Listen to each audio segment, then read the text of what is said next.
So, Alan, in which war did you serve? Vietnam, And what was your branch of service? U.S. Marines, What was your highest rank? Sergeant. Okay. And can you just kind of give us a synopsis of your general locations that you served at throughout your time in the service?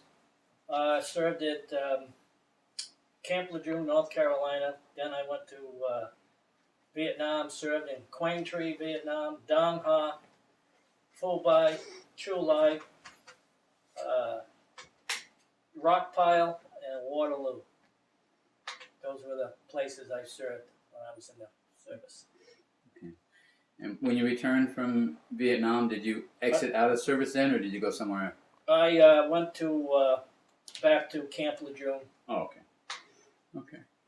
So, were you drafted, or did you enlist? I enlisted. I was going to get drafted, so I enlisted. Your number was coming up. Yes. And where were you living at that time? I was living in Willimantic, Connecticut. Okay. How old were you? I was 20, I'd say like 21 or 22 when I got it.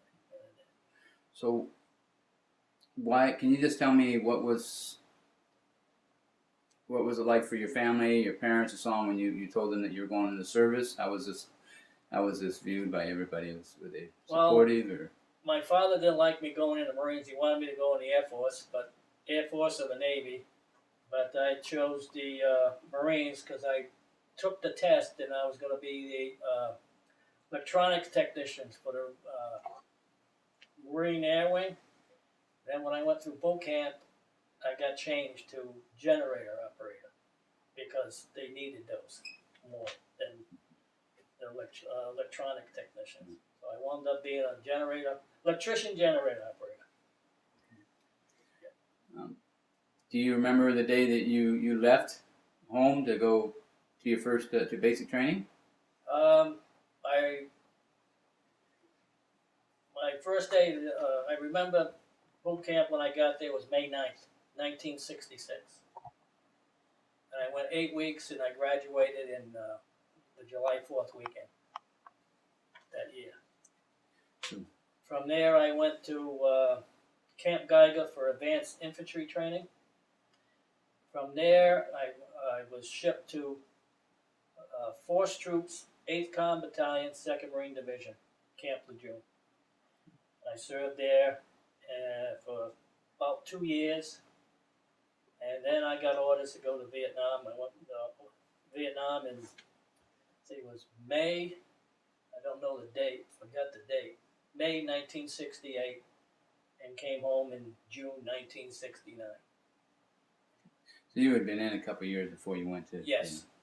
So, tell me about basic training. You remember you arriving there? You remember your first few days? My first day, it was total shock to me. I think it was a shock to everybody else who was on the bus. And we were in reception for about 3 days, getting our uniforms, getting attached to our platoon. And I was in platoon 297 for basic training. We did a lot of exercising, running, sit-ups, pull-ups, and also marching. Went on the rifle range for 2 weeks. I just missed, I got marksman on the rifle range, left there, and we went to some schooling we had to go to.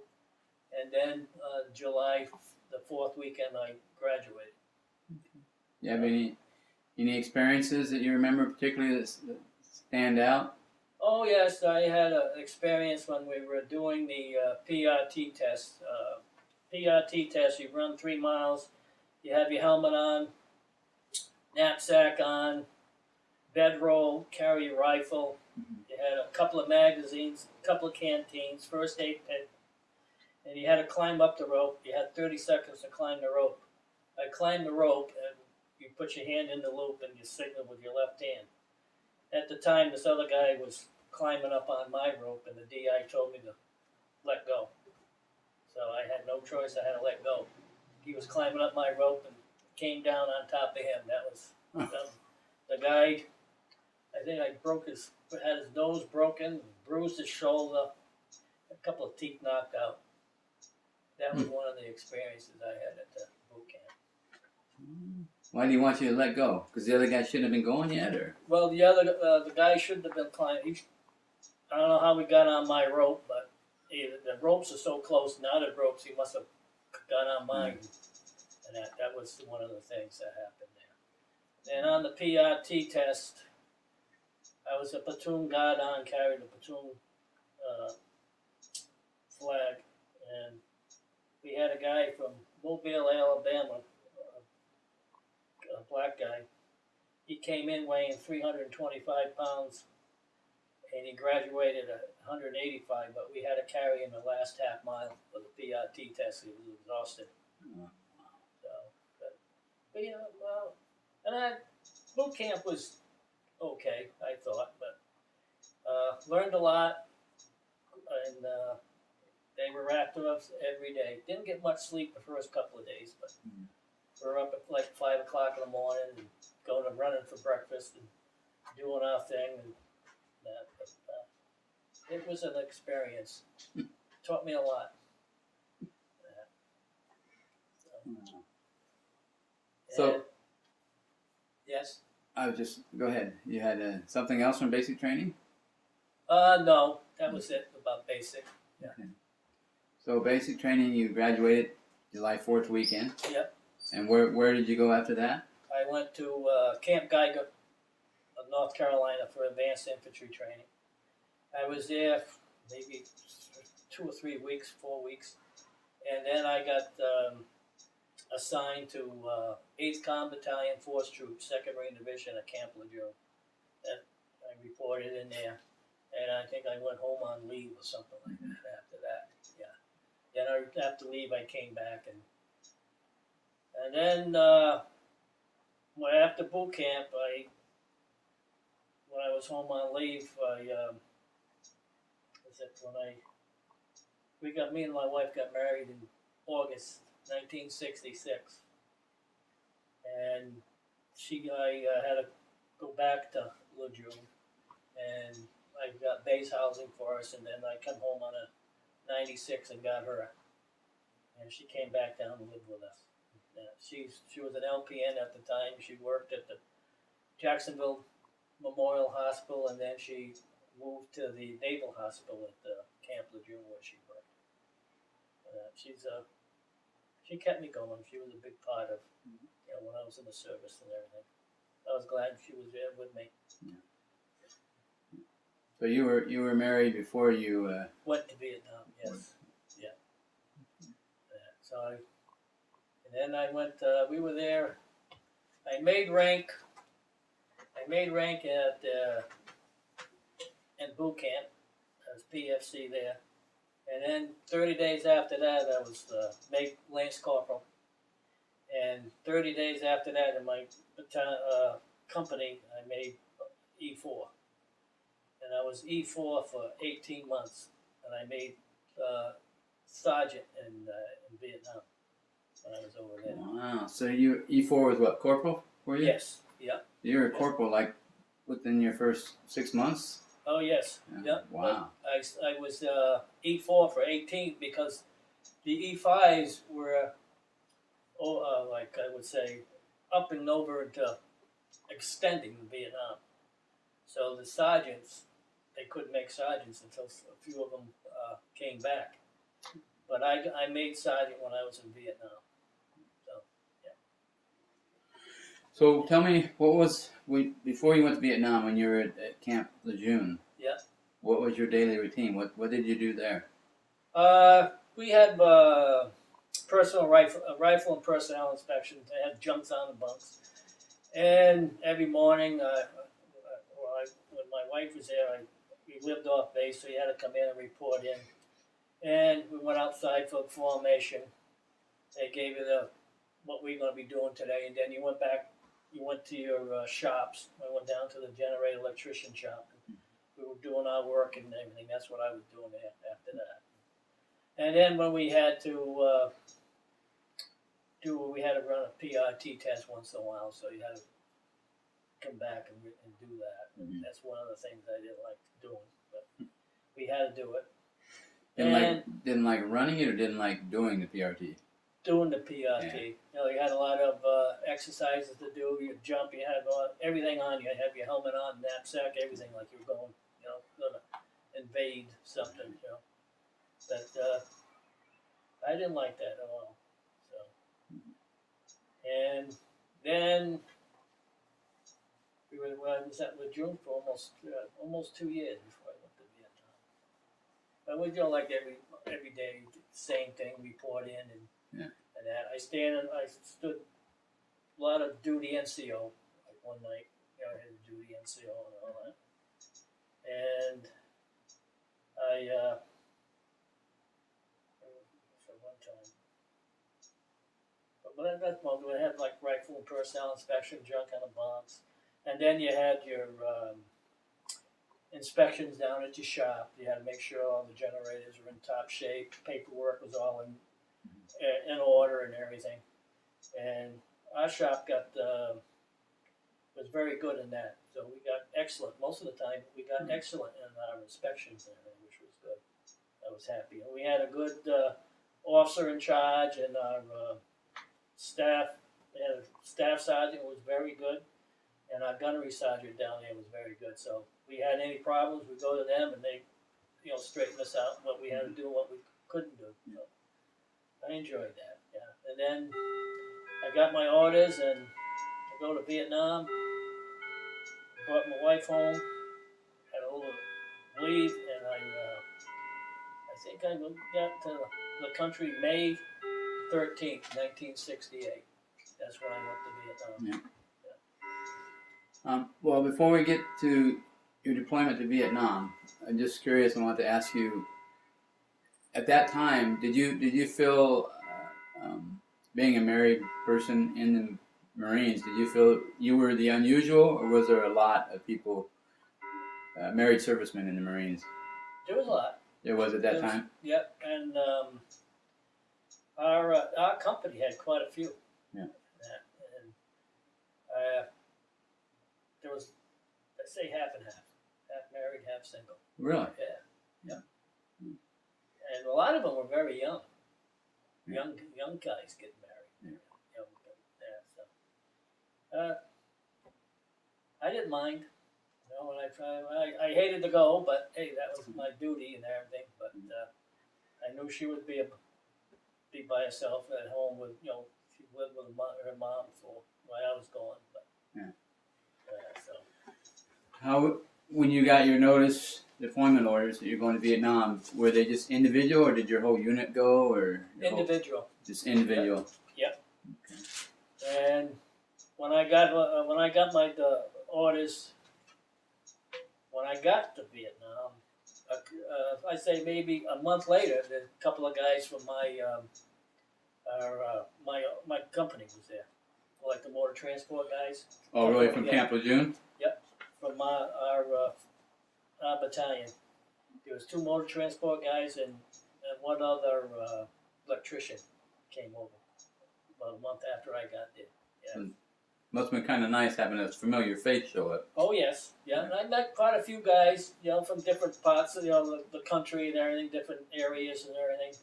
And we had a pretty good, good outfit when I was there.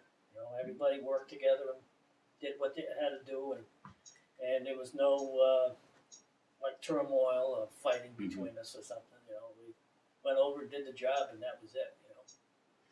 You know. What kind of unit were you in Vietnam?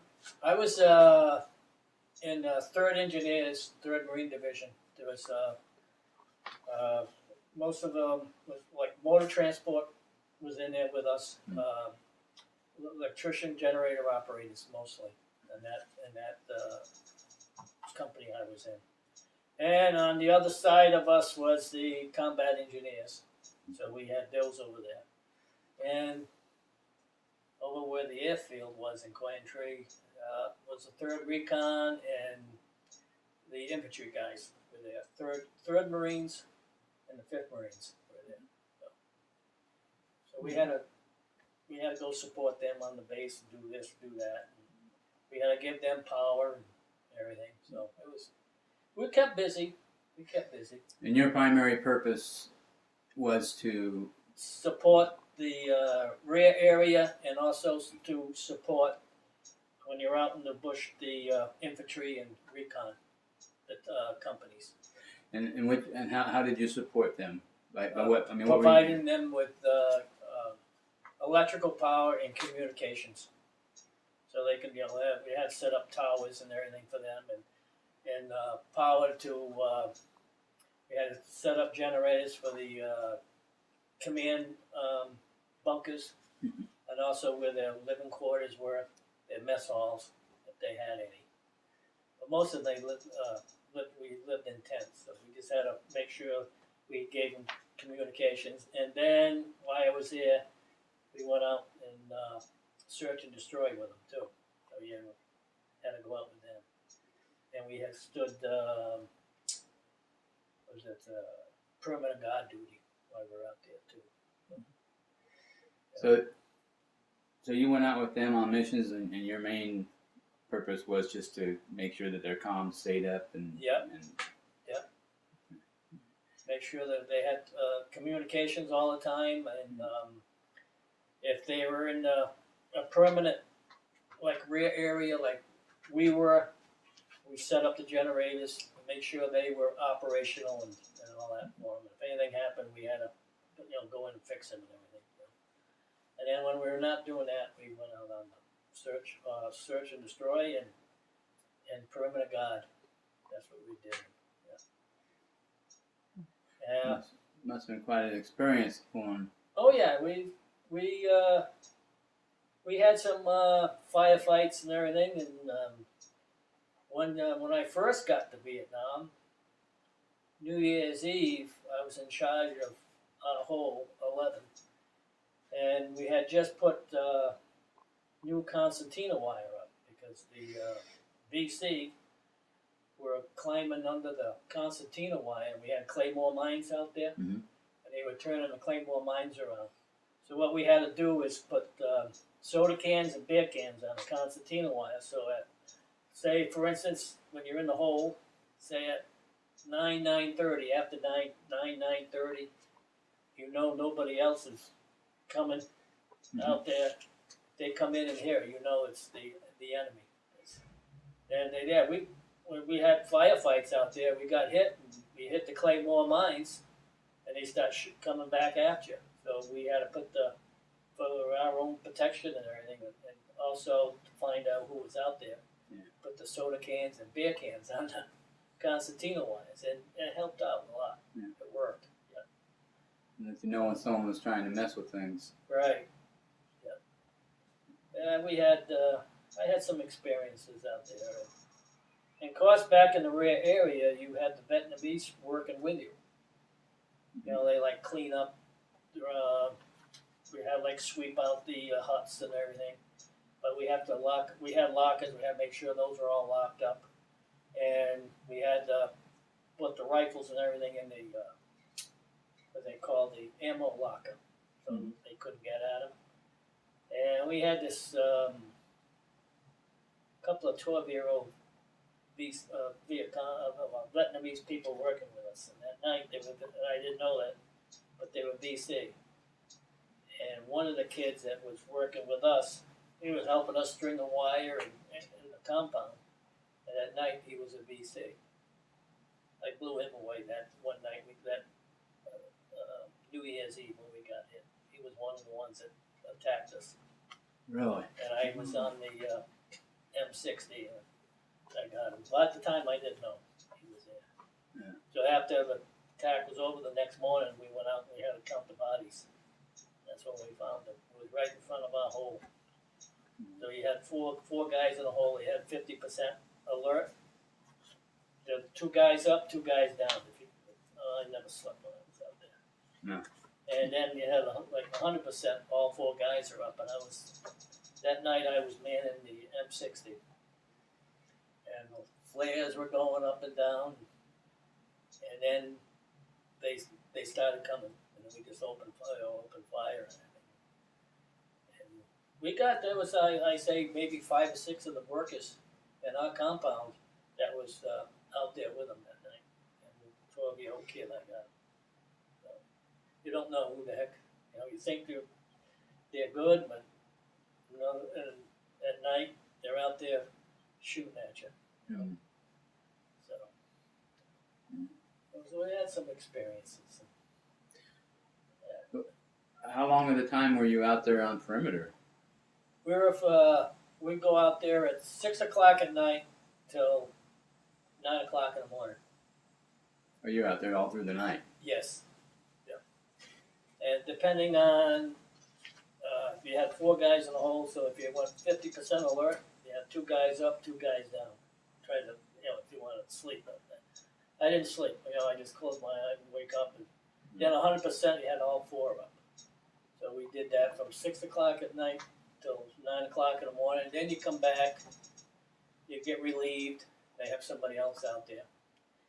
And that day you come back and you have to eat, shower, take showers, try to get a couple hours sleep, and then the next day you don't have to go out. I think it was like maybe once a week or twice a week I had to do that.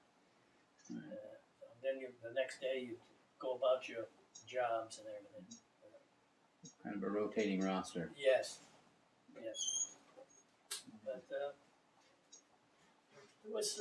I usually don't talk about what I did or anything, Yeah. And I had some good. Those experiences really, shake you up a little bit, Yeah.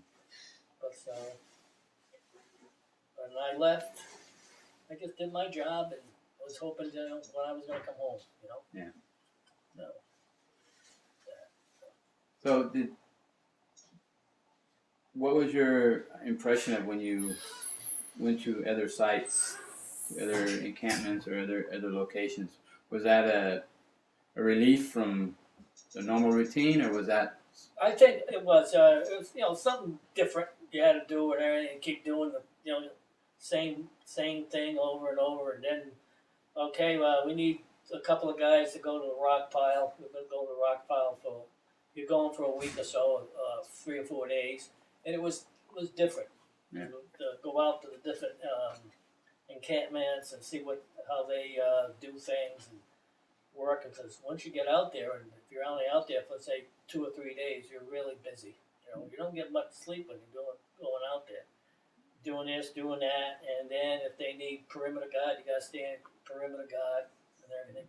But I enjoyed going out there, because sometimes it got boring to me. You're in the same location, and then you go out to different places. It was nice, and you meet different people and everything.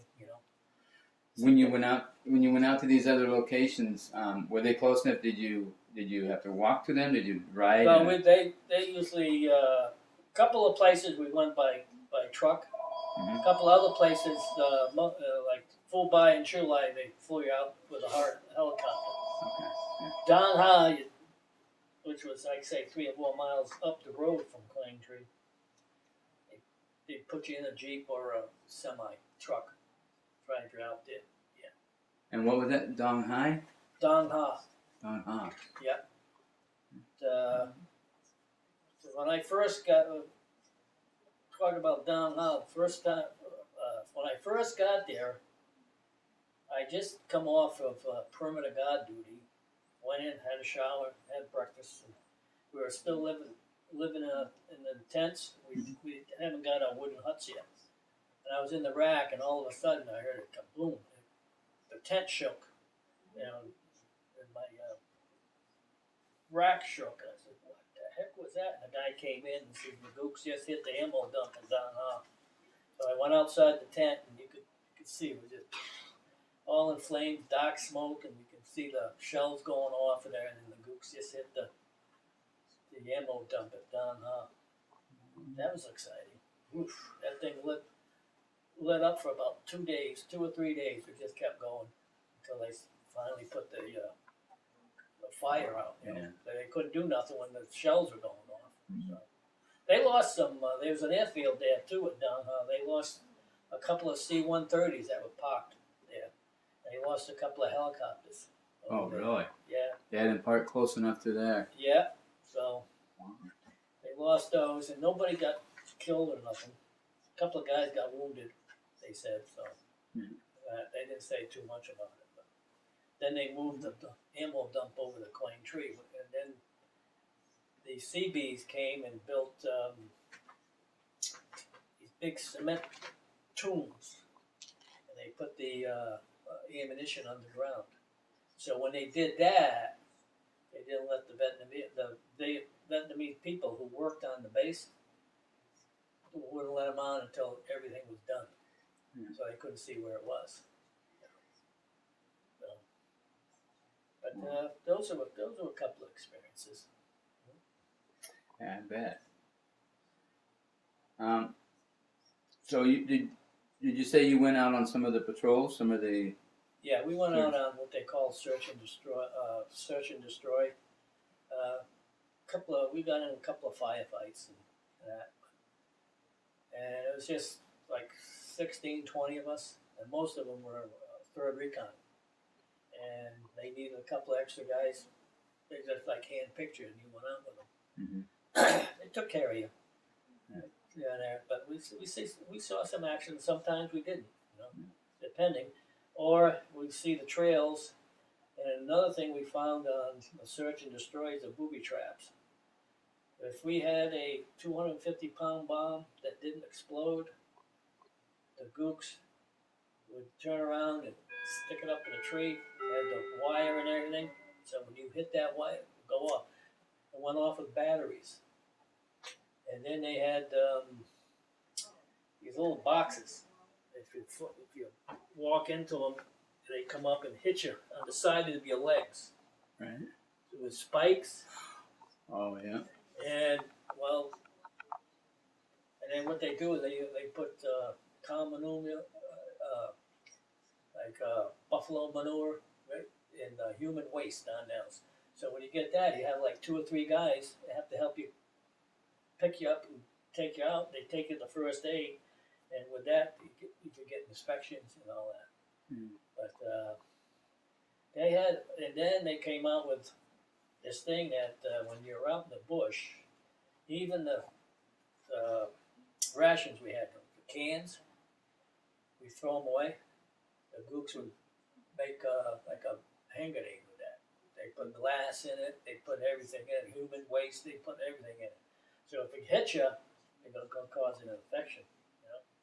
So what we had to do is either bury it or put it in, like the batteries. We couldn't throw the batteries away no more. So you had to just put them in one pile or whatever you had to. So that different things like that came out. So we learned a lot from that. But, Wow.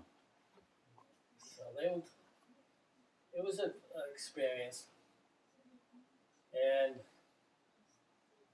one other time we went out, we got hit real bad, and a couple of guys I know got hurt. They got wounded, and we lost the 3rd Recon captain.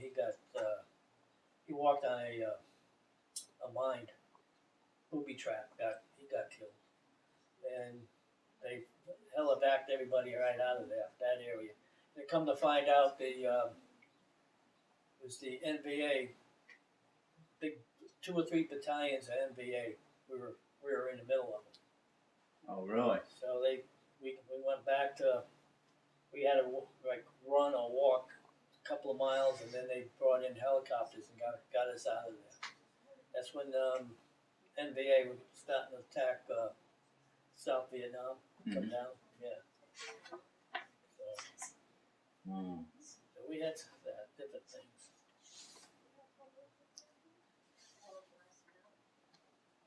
So while you were there in Vietnam, how did you keep in contact with your wife? Your Wrote family? letters. She wrote me every day. I wrote her.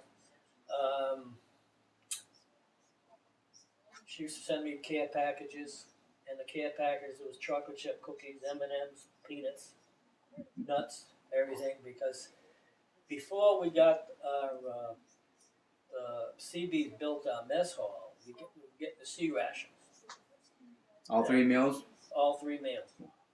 And every time you open up, you get the dried beef all the time. And in between the dried beef, you could either have like jelly and crackers or peanut butter and crackers. They give you these chocolate bars. That's what I was living off of: peanut butter, jelly, crackers, and peanut candy bars. I couldn't stand the dried beef. Like that. And then when they made the mess hall, we got the good food in there and everything. That was good. But she would send me care packages, coffee can of chocolate chip cookies, and she had M&Ms, she had peanuts, some other stuff and everything. So when I got the care package, everybody in the hut, we had a share. You know, if somebody else got a care package, yeah, we get that. But it was something. It was good. Mostly lettuce we got. And when I had went on R&R, I told them when we were going to go on R&R, and I went to Hawaii for R&R for I think it was a week. They flew her from Connecticut to San Francisco. She stayed with my sister for a day, so then flew her to Hawaii. We met over in Hawaii. We were there for a week, and then I had to go back, and she went back. So they flew her home. So that was pretty good. It was nice to see her for a week. We went on. I don't know when it was, but it was just I think before Christmas or something, or just before Thanksgiving or Christmas, somewhere around in there. And then I had to wait till June, so it went by pretty good. You know?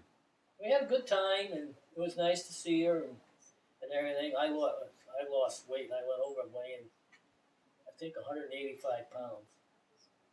And when I saw her, I was about maybe 150. And when I come home, I was between 125 and 135. Wow. I lost that weight and everything. And because you eat the sea rations, and then when we got the mess hall and ate that good food, a lot of the guys were sick because, you know, the good food, you know. Yeah. And that, you know, their bodies had to get used to that, you know. Yeah. But,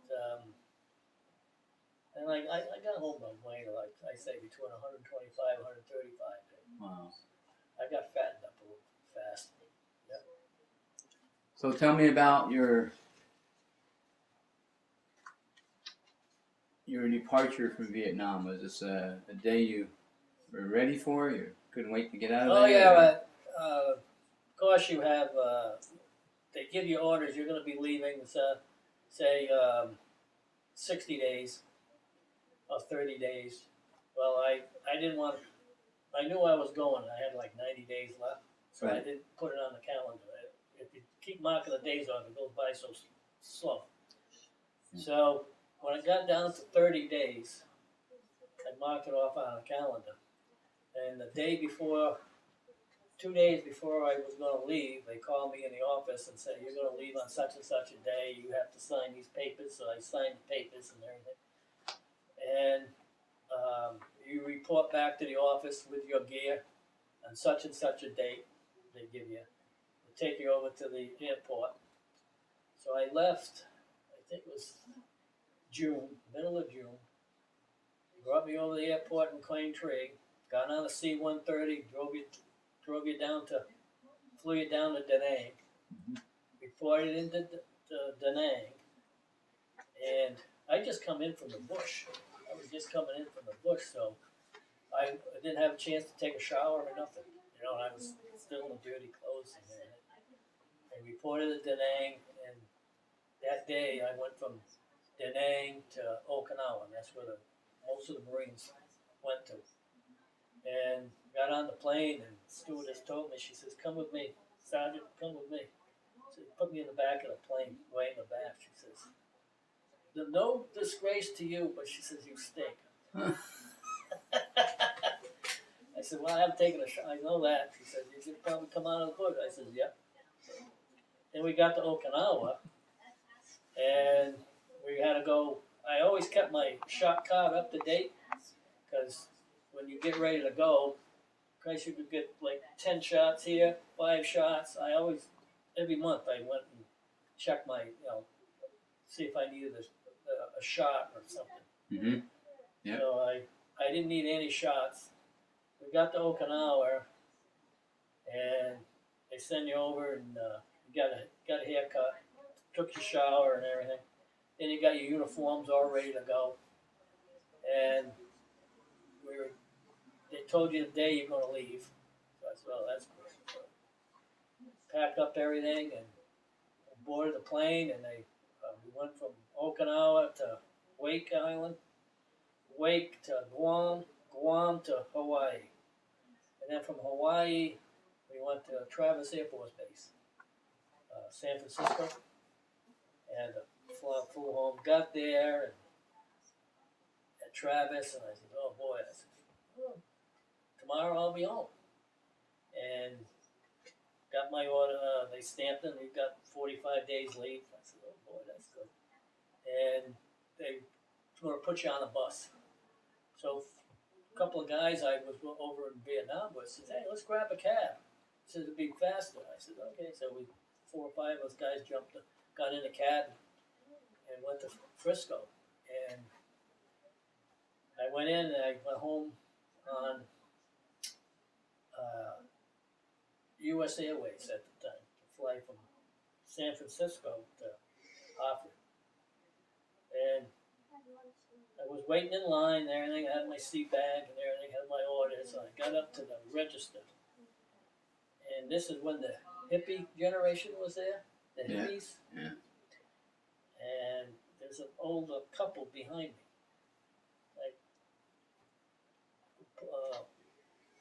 I put my money down, I was going to buy the ticket. I said, "Where do you want to go?" I said, "Hartford, Bradley Field, Hartford." So I said, "All right." Then the hippies come over and they started calling me child killer, woman killer, you should be shot, you're a disgrace to us. And all I could think of, if I say anything to these people, they're going to be hollering, screaming at me. And over in a corner, I looked, there was a Army MP, Navy Shore Patrol, Air Force Police, Marine MP, Coast Guard. And I got my ticket and everything, and they took my seat back and everything. They said, "Oh, go to gate so and so." So I started walking down to the gate, and the hippies were following me. They were calling me every day. And of course, there was a couple other guys going to different gates to get on board, and they were doing the same thing. Right. So I go past where the MPs were, and I says, "Hey, well, can't you do anything?" I says, "This is baloney. Can't you just keep going there, Marine? Keep going." And that really upset me. These people calling you a woman, hollering, screaming at you, and calling you spitting at you. At the time, I didn't know this old couple was going to my first stop was Chicago, so I had to go to Chicago. Well, I went to my gate there, and I sat down and I picked up a magazine, and they're all surrounding me, calling me all kinds of, spitting at me and everything. And I says, "Boy," I says, "this is nice." I said, "You got MPs looking." I said, "You got the Shore Patrol. Nobody's saying anything to these people. The security never said anything." I said, "What the hell's going on here?" So then they started calling to load the plane. There's one guy who kept going on and on and on. I just had it. I said, "Well," I says, "either I'm going to get on that plane, or they're going to throw me in a brig for about 8-10 hours." I just haul up and smack them, put them down. And the old man that had this cane just kept beating on him after I hit him. And I got on the plane, and that was it. But I was very disappointed in what was going on. The military didn't even do anything. They didn't even, security people didn't do anything. That really upset me. But I was glad to get home. Got home and everything was nice. See the wife and that. But I had some experiences at home, especially at night when I got home from Nam. You go out and you hear the different sounds, scared me. A couple of times I was going out to the garage at night where we lived. And you hear the different sounds and everything, and I turned around and everything. I figured, you're out over there, you hear different things and everything. Shook you up.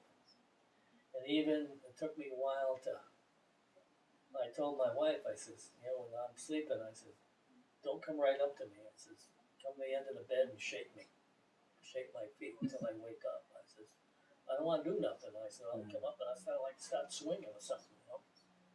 Well, I almost got her and almost got her little brother.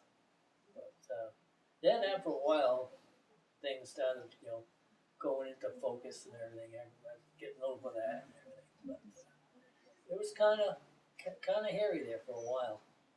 You know, you're not. I was nervous. I was shook up. I didn't want to hear these different sounds and everything go out and have you hear it. And even when, say, a jet plane was flying, it's something like backfired, right on the ground, right on the ground. But I got used to it.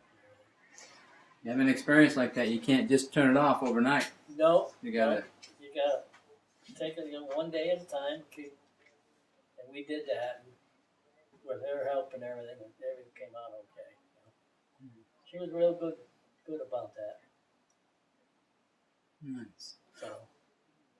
So what did you do after you got out? What did you do as a Well, civilian career? Before I went into service, I worked at the electric boat in Groton. I was an electrician before I left. And service time, all 4 years counted. And I went back to the EB after I got out of the service. And I really got my old job back and everything. And we lived right down here on the corner. And then in was it March, our first daughter was born. And then in May of '72, my second one was born, and then the one out here, Amy, was the third. So I went back to EB and worked as an electrician there, and I left EB. I worked for I wanted something different. I wanted to go with the telephone company. At the time, I got laid off from the telephone company, so I had a family and everything. Family come along, and I went back to EB. And I was an electrician for 15 years, and then I transferred to Department 445, Strategic Weapons. I was with them for 25 years, so I did a lot of traveling. I went to San Diego. I went to Puget Sound Naval Shipyard, Kings Bay, Georgia. So I did a lot of traveling for 445. And of course, I went for the summer, going for quite a bit during the summer. I went all 4 months, May, June, July, and August. Come home, have September, then go October, November, December, but they fly you home for Thanksgiving. I just come home for Christmas. She didn't like that, I didn't like it, but hey, this is my job, and so that's what I did when I got out of the service. Before I went to service and after I got out of service. Did you go to any? Did you use a GI Bill? Go to any schooling? No. Right after high school, I went to trade school. Oh. Went to postgraduate school and took up electronics, electrical and electronics there. And then when I was in 445, I had to go to now it's Three Rivers, Thames Valley. What's called Thames Valley. And I had to take up a couple of electronics courses there to further my education for the work I was doing for 445. That's what I didn't go to college or nothing, but I had to take some courses for that. So. Did you maintain any contact with any of your fellow Marines or? A couple of them I was in service with one Teddy. I forgot his last name. He come from Georgia.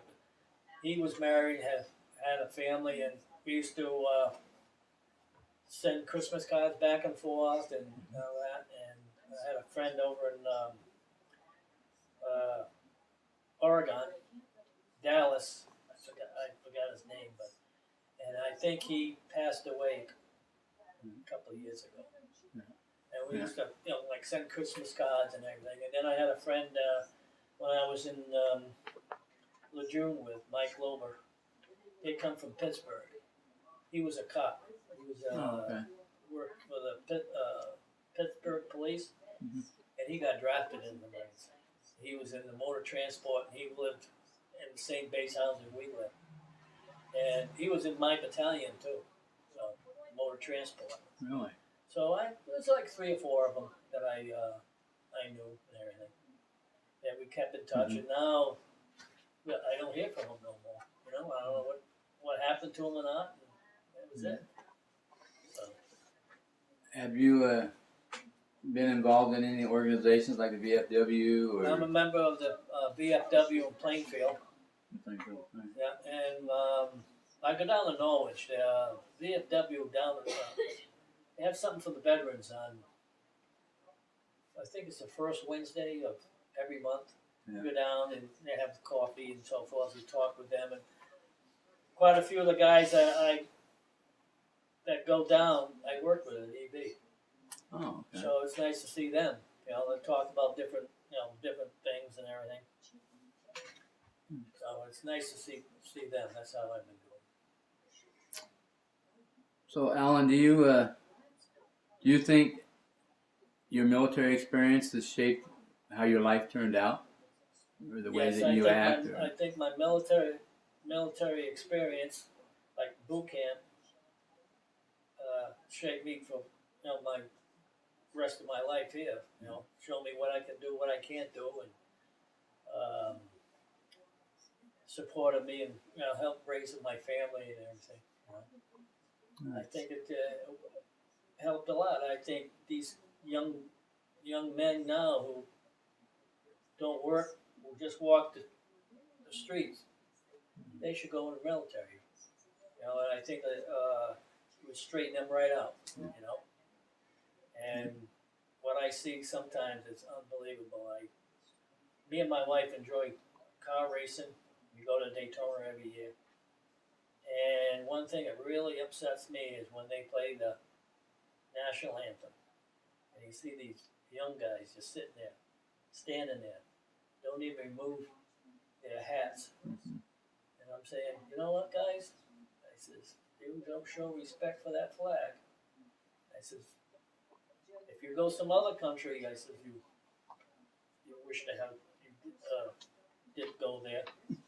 But I said, you should, that really upsets me when I see that. You know, people don't respect the flag, and okay, if you even go to racing, go to baseball game, football game, and they're standing there with their hats on. Right? They could care less. That's my thing is that upsets me very much to see these young kids, and older people too, you know, do the same. I'm saying, hey, you know, I says, we look back in the Second World War and First World War, and I said, hey, we're free men. We can do what we want to do. And I says, you should be happy you're free, but I said, no respect or anything. No respect at all.